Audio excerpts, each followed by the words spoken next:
Hi all welcome to football arena. ചുരുങ്ങിയ കാലയളവ് കൊണ്ട് തന്നെ FC ബാഴ്സലോണയുടെ പ്രധാനപ്പെട്ട താരങ്ങളിൽ ഒരാളായി മാറാൻ ലാമിൻ യമാലിന് കഴിഞ്ഞിട്ടുണ്ട്. നമുക്കറിയാം, അദ്ദേഹത്തിന് ഇന്നത്തോടുകൂടി 18 വയസ്സ് പൂർത്തിയാവുകയാണ്. സമീപകാലത്ത് സ്ഥിരതയാർന്ന പ്രകടനമാണ് ലാമിൻ യമാൽ പുറത്തെടുക്കുന്നത്. വലിയ ഒരു ഭാവി അദ്ദേഹത്തിന് ഇപ്പോൾ കൽപ്പിക്കപ്പെടുന്നുണ്ട്.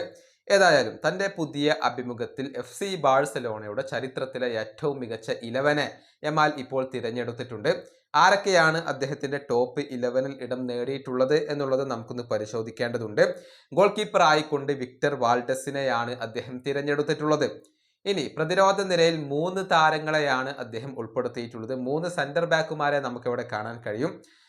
ഒരാൾ മഷരാനയാണ്, മറ്റൊരാൾ ജെറാർഡ് പീക്കെ, അതുപോലെ തന്നെ കാർലോസ് പുയോൾ. ഈ 3 താരങ്ങളെയാണ് പ്രതിരോധത്തിൽ ലാമിൻ യമാൽ തിരഞ്ഞെടുത്തിട്ടുള്ളത്. ഇനി മധ്യനിരയുടെ കാര്യത്തിലേക്ക് വരുമ്പോൾ അവിടെ ചാവിയുണ്ട്, അതുപോലെ തന്നെ ഇനിയസ്റ്റയും ഉണ്ട്, അതുപോലെ തന്നെ സെർജിയോ ബുസ്കറ്റ്സിനെ നമുക്ക് അവിടെ കാണാം.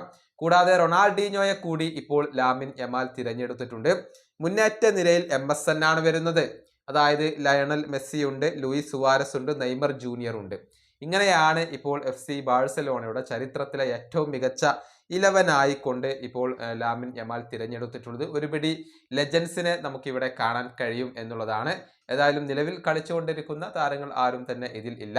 നിലവിൽ തൻ്റെ വെക്കേഷൻ ആഘോഷത്തിലാണ് ലാമിൻ യമാൽ ഉള്ളത്. നെയ്മർ ജൂനിയർക്കൊപ്പം അദ്ദേഹം കുറച്ചു കാലം ചിലവഴിച്ചിരുന്നു. അടുത്ത സീസണിലും മികവ് പുലർത്താൻ ഈ താരത്തിന് കഴിയും എന്നാണ് ആരാധകർ പ്രതീക്ഷിക്കുന്നത്. ഈ വീഡിയോ അവസാനിപ്പിക്കുന്നു. അടുത്തൊരു വീണ്ടും കാണാം.